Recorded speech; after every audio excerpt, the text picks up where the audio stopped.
One of the most twisted, one of the most twisted episodes of Bonanza is called The Smiler.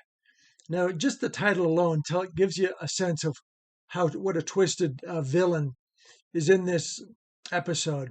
It begins with this guy is basically a drunk is harassing a woman outside a saloon at night, and Haas interferes, and there's a struggle, and the guy gets shot.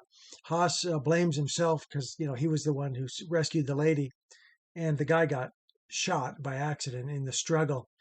And so Haas pays for the funeral, and right after the funeral, some stranger shows up in town in a wagon, and he shows up like coming in on his wagon, and he's strumming this guitar and he's singing this weird song, and it's really odd.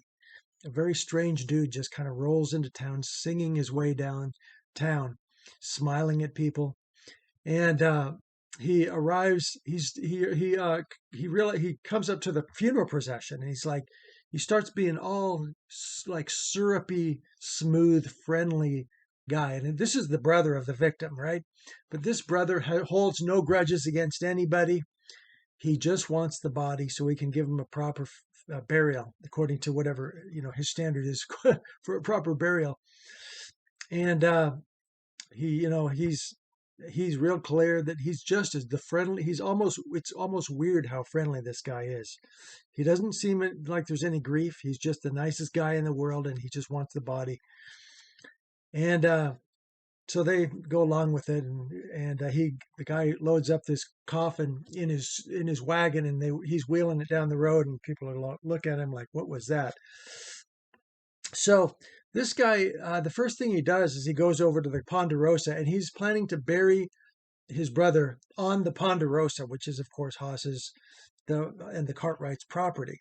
So now he's going to do it there so that the Cartwrights always will have this grave to taunt them and make Haas feel guilty and sort of haunt him for the rest of his life, since he was the one involved in the accident. But Haas catches him, and he goes, "What are you doing?" So he basically says, "You can't bury your brother on my property." So they leave. But then the next thing you know, this guy's burying his brother on the road to Virginia City. So he does it because now Haas will always pass that grave every time he goes to Virginia City.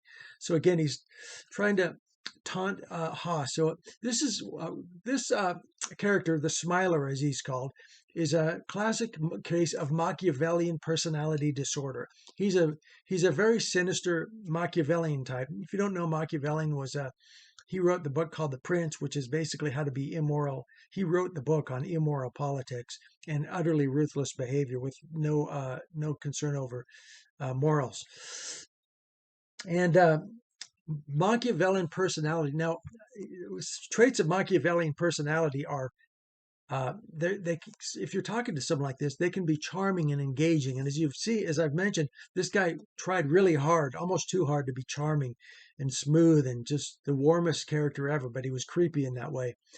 And he used this manipulative behaviors to get that coffin and take possession of it, so that he could try to bury it in various places to haunt Haas and make him feel really haunted with having to see that body all the time. I mean, the grave all the time.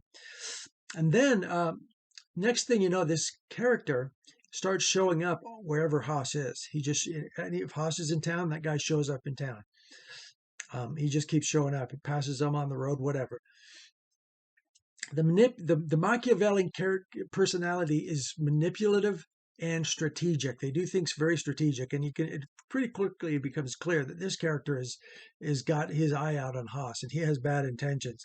He baits Haas to hit him in town, for one thing. Then he burns his own wagon, and he does it in order to make Haas seem like Haas is now trying to kill him. And he burns his hand and everything just in order to make it to frame Haas as some sort of hostile character. And then when Haas is arrested, because he's evidently the bad guy instead of the Smiler, and so Then Ben goes over to the one witness who actually saw what happened, and that Haas actually was just trying to help the lady and not a killer. And so Ben Cartwright goes over to Mrs. McClure's house just to make sure that she's going to tell the truth in court. And who's there? Who happens to be there? None other than the Smiler is there. Now the Smiler is manipulating Mrs. McClure's her psychology. He's totally manipulating her to the point where she's confused and doesn't even know right from wrong, doesn't even know what happened anymore. She claims she isn't even sure what happened anymore, even though she knew before it was plain that Haas was innocent. But now he's manipulating her. And finally, when Ben manages to convince Miss McClure to do the right thing, then the Smiler kills Mrs. McClure. He tries to kill her. So he becomes homicidal at this point. So this is an extreme case of a Machiavellian personality in an isolated environment. And so I'm not going to tell you any more about what happens in case you decide you want to see this story, because the ending is not what you'd expect. But it's called The Smiler by Bonanza episodes on YouTube. And great great story, great episode. Thanks for watching. See you next time. Fight on.